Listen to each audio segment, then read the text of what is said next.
Viva Voz, com Vera Magalhães.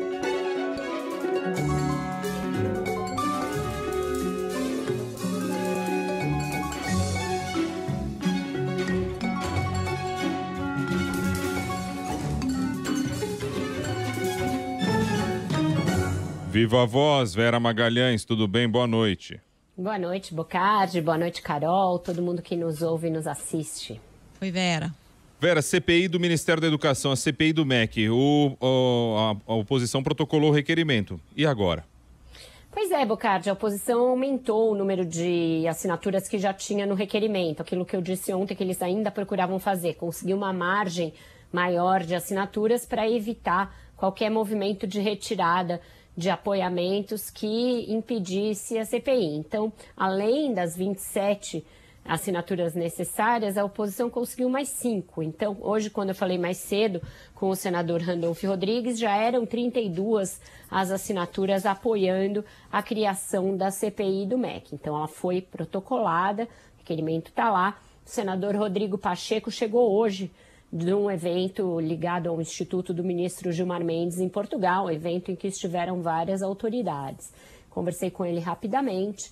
O que ele vai fazer é analisar esse pedido, analisar os outros pedidos de CPI que estavam meio dormitando por ali e agora foram revitalizados pelos seus proponentes numa tentativa de impedir a instalação dessa CPI, e aí ele vai se posicionar, provavelmente ainda nesta semana, sobre se vai ler todos os requerimentos, se todos eles apresentam aqueles requisitos, né, de fato determinado e o número correto de assinaturas, e o que fazer, se instala todas, se instala algumas, se determina uma ordem.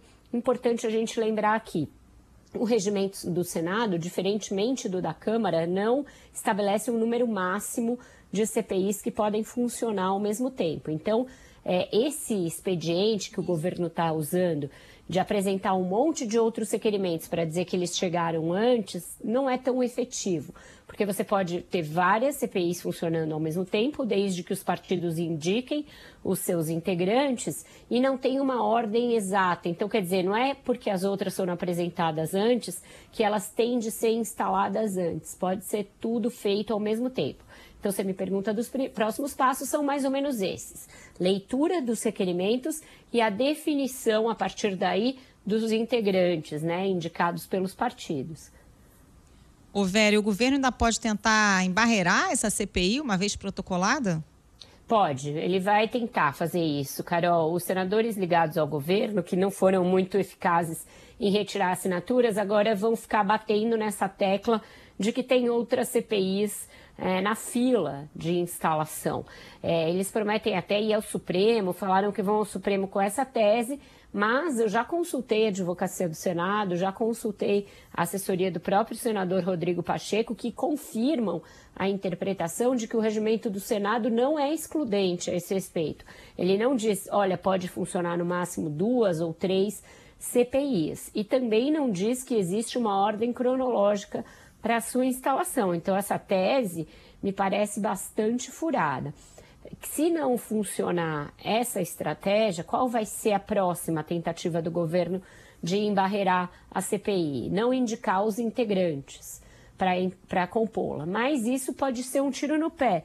Por quê? Porque a oposição vai indicar e tem uma regra lá no Senado de que se 2/3 dos integrantes forem indicados, ela já pode funcionar. Então, se a oposição e os chamados independentes indicarem, você pode já ter um número suficiente para compor a CPI e aí o governo vai ter de correr atrás indicando os seus membros para que ela não funcione sem representação do governo na sua composição ali. Então, são estratégias que têm um fôlego curto, essas de tentar evitar a CPI. O que é mais provável é que eles consigam esvaziá-la pelo calendário eleitoral. Mas essas estratégias de evitar que ela funcione podem ser efetivas para que você jogue a coisa lá para agosto, para depois do recesso, mas elas sozinhas não têm, a meu ver, o potencial de impedir a realização da CPI. Agora, Vera, a gente falou mais cedo sobre esse assunto aqui, né, com Brasília, e aí a reação dos nossos ouvintes foi nessa linha aí, comparando com o CPI da Covid. Até porque teve a manifestação da ministra Carmen Lúcia também, com relação à interferência do presidente Jair Bolsonaro, que ela viu com gravidade e pediu o parecer da PGR. Daí a reação já foi, PGR vai sentar em cima. Aí depois veio mensagem do tipo também, mas a CPI da Covid já sentou em cima dessa? O que deu a CPI da Covid? Então, essa CPI, chance de dar alguma coisa?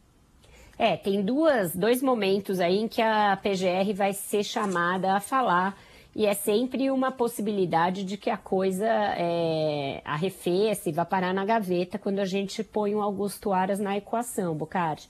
Agora tem essa solicitação da ministra Carmen Lúcia para que ele se manifeste sobre dois pedidos que existem de dois deputados diferentes para incluir o presidente Jair Bolsonaro entre os investigados nesse inquérito que apura o escândalo dos desvios no MEC. Então, são dois pedidos a partir daquela informação segundo a qual, do áudio do ex-ministro Milton Ribeiro, de que o presidente teve um pressentimento e achou que o Milton Ribeiro e os outros poderiam ser alvos de busca e apreensão. A Carmen Lúcia apontou gravidade nesses fatos e pediu para ele se manifestar. E a segunda dúvida, essa que talvez os ouvintes estejam manifestando, se fizer uma CPI e ela tirar conclusões, aprovar um relatório, quando chegar no Augusto Aras vai parar numa gaveta, como foi parar na CPI da pandemia. Eu conversei sobre isso com os senadores que estão aí na negociação da criação da CPI. O que eles dizem é o seguinte, Vera, nesta CPI tem uma característica diferente, porque muitos dos investigados não têm foro privilegiado.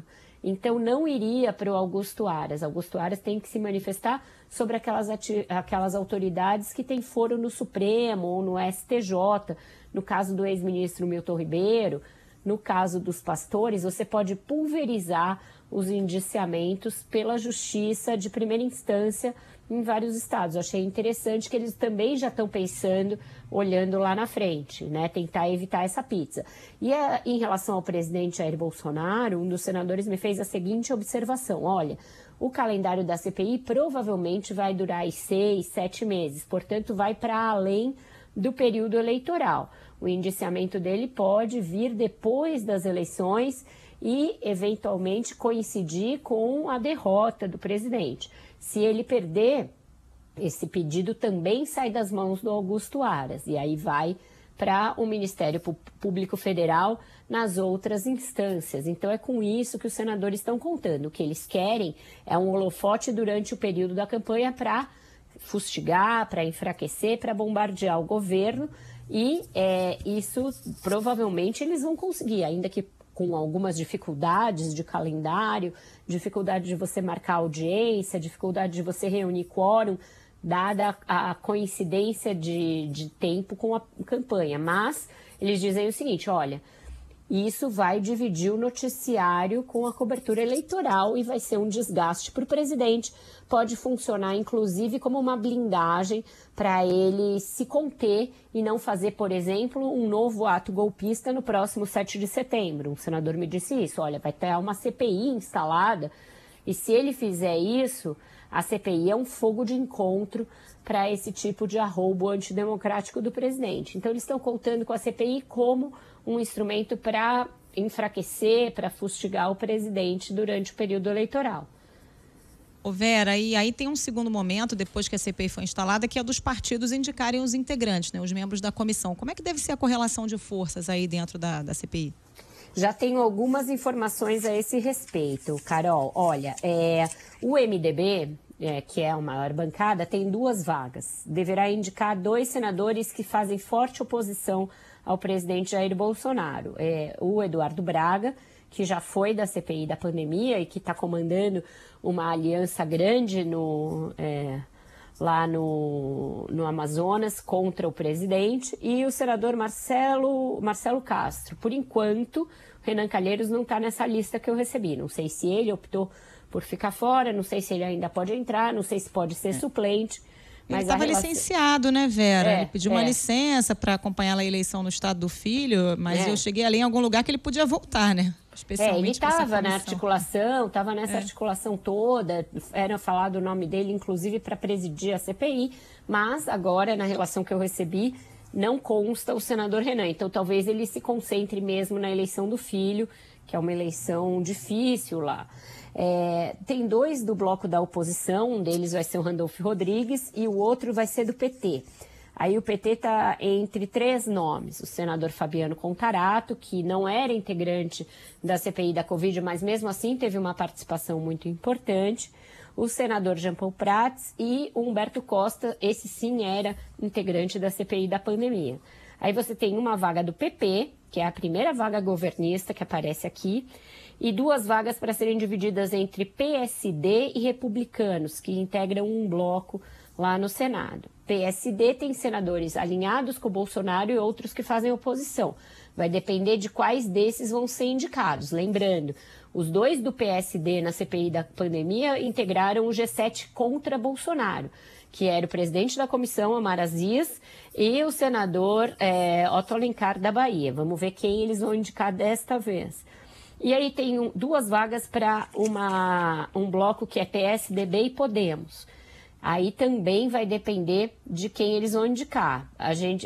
Por enquanto, o Podemos fez uma indicação de que pode nomear o senador Cajuru, que é anti-Bolsonaro. E aí tem mais uma vaga que é União Brasil, mais PSC, mais Cidadania. Nessa vaga existe uma pressão para que seja designada a senadora Elisiane Gama, até para que a CPI não fique de novo sem nenhuma mulher como membro titular e não dependa daquela concessão da bancada feminina para ter alguma mulher entre os seus integrantes, Carol. Então, por enquanto, é mais ou menos essa conformação. Se for isso mesmo, é uma maioria francamente oposicionista e o governo vai ter muita dificuldade. Só para falar um pouquinho, para a gente fechar esse capítulo, essa questão aí da visão do Supremo Tribunal Federal com relação à possível interferência do presidente Jair Bolsonaro ainda no capítulo educação. A ministra Carmen Lúcia, ao meu ver, o Bocardi deu uma cutucada no Augusto Aras, porque ontem ela já tinha pedido para que ele se manifestasse. E aí hoje ela reforçou esse pedido com a chegada ali de um requerimento de outro deputado, o deputado Israel Batista, do PSB do Distrito Federal. E aí, nessa reiteração, para que ele se manifeste, foi aí que ela falou da gravidade do caso narrado. Então, ela está dizendo, olha, você não vai poder se esquivar de se manifestar, PGR. Eu quero a sua manifestação, eu quero que você atente para o prazo. Já houve várias ocasiões em que ministros do Supremo se queixaram da demora do Aras de se manifestar em casos ali contundentes, casos graves, casos para qual ele era chamado a opinar. Então, vamos ver como vai ser. Eu acredito que a manifestação dele vai ser no sentido de que não há evidências contra o presidente da República. E aí a gente vai ver o que a ministra vai fazer. Se ela vai acatar ou se ela vai pedir a inclusão do presidente à revelia do que diz o Ministério Público. Isso é muito raro, diria quase impossível. Então a gente vai assistir a essa expectativa aí pela manifestação do PGR Augusto Aras. Ô Vera, mudando de assunto, o aborto acabou virando tema de campanha, né, nessa pauta aí de costumes. Hoje teve uma audiência pública no Ministério da Saúde bem esdrúxula para falar sobre a questão, com algumas convidadas como a própria juíza que negou o aborto legal àquela menina de 11 anos, violentada em Santa Catarina, Bia Kicis, enfim, um monte de gente que na verdade, contra a realização do aborto legal no Brasil, né? Exato, Carol, é impressionante como entre eleição e sai eleição, esse assunto vai parar no palanque. E vai parar no palanque sempre de uma maneira muito apelativa, muito pouco informativa, muito cercada de questões moralistas, de questões religiosas e pouco baseada em fatos, em evidências, em questões legais, em questões de dados. Então, é uma discussão que é sempre enviesada.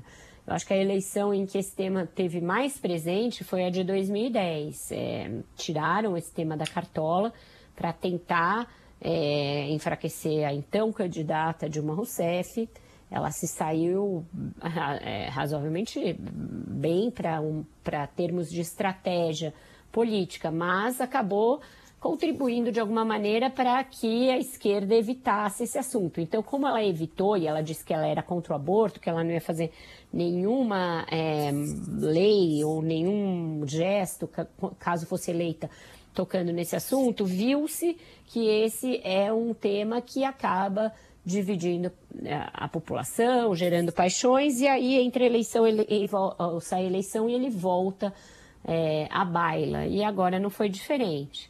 Tudo isso foi, entrou na pauta eleitoral a partir dessa notícia horrível, triste, do estupro de uma menina de 10 anos e o fato dela ter sido submetida a um aborto legal tardiamente, com 11 anos, e já com a gravidez bastante avançada. O presidente entrou no assunto para se desviar dos desvios do MEC. É importante que a gente diga isso, porque foi no auge do desgaste pelo escândalo do MEC que ele tirou esse assunto da cartola.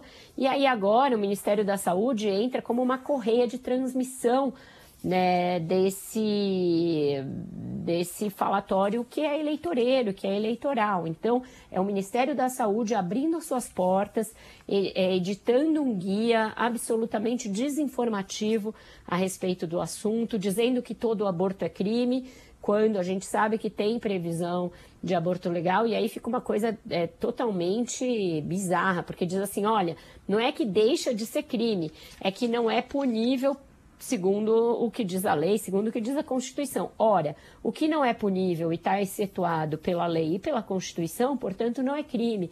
É para tentar criar um estigma moral sobre os casos, mesmo aqueles em que a lei permite, os casos de anencefalia, de estupro, de risco de vida para a mãe, etc. A audiência foi um segundo ato a partir da edição dessa cartilha enviesada. E aí a composição da tal audiência também ela foi totalmente enviesada e totalmente marcada para dar ênfase e dar voz a quem compartilha dessa visão sobre o aborto, uma visão contra, uma visão para transformar o assunto num tabu de campanha. E aí várias entidades que falam sobre o aborto como um direito da mulher, como um assunto de saúde pública, ficaram excluídas. Mesmo entrando no site do Ministério da Saúde para se inscreverem para a audiência, não conseguiram ser chamadas, não conseguiram ser confirmadas.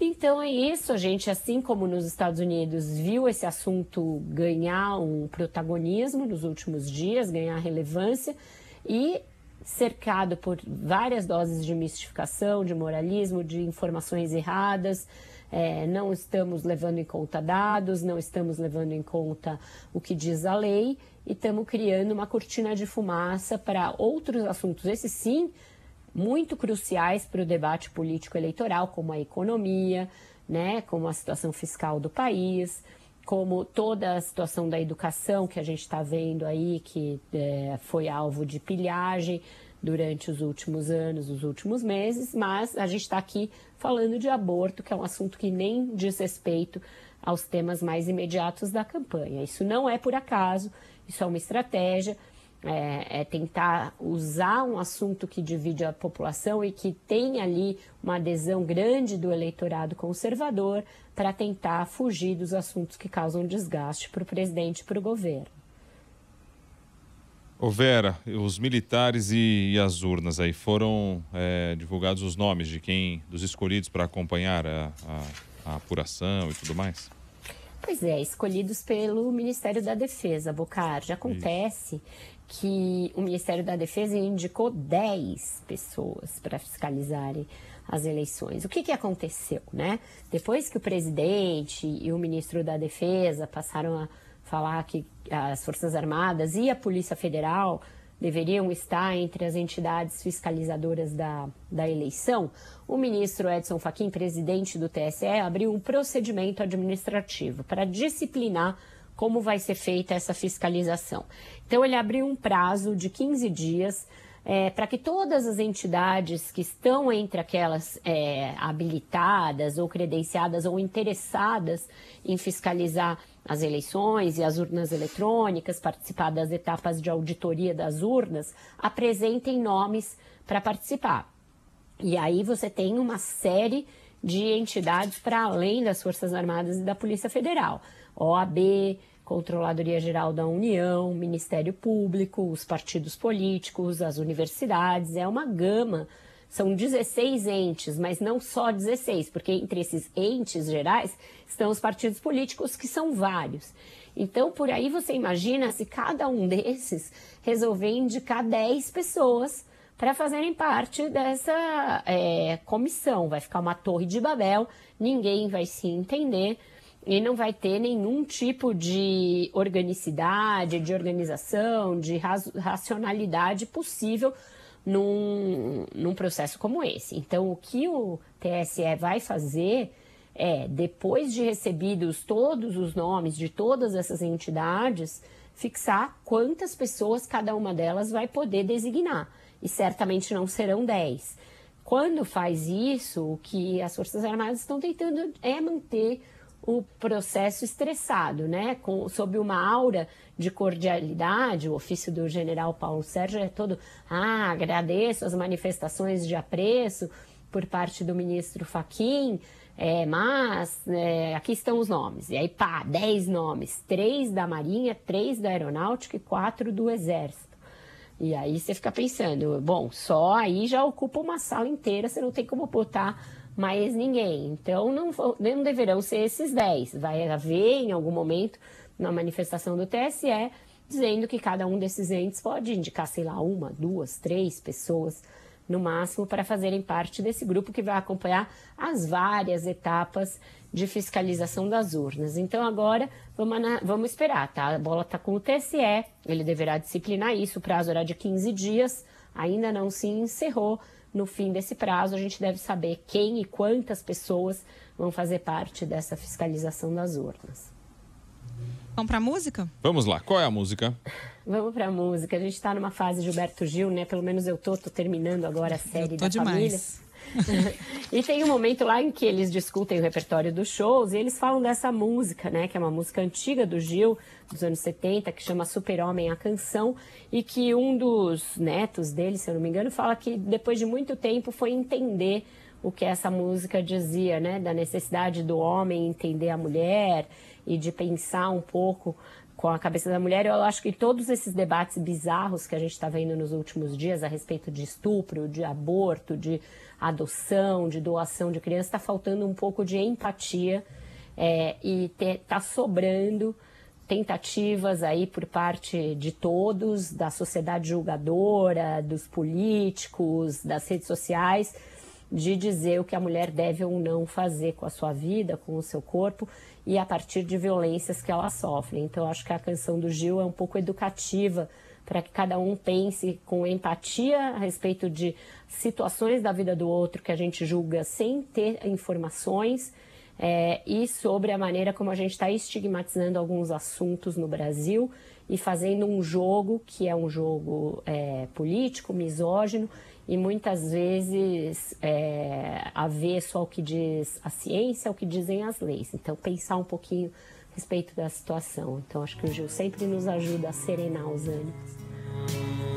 Um dia vivi a ilusão de que ser homem bastaria, que o mundo masculino tudo me daria. Que eu quisesse ter. Valeu, Vera Magalhães. Obrigado, Viva Voz. Boa noite, viu? Tchau, gente. Até amanhã. Voltamos a falar. Tchau, Vera. 6h20.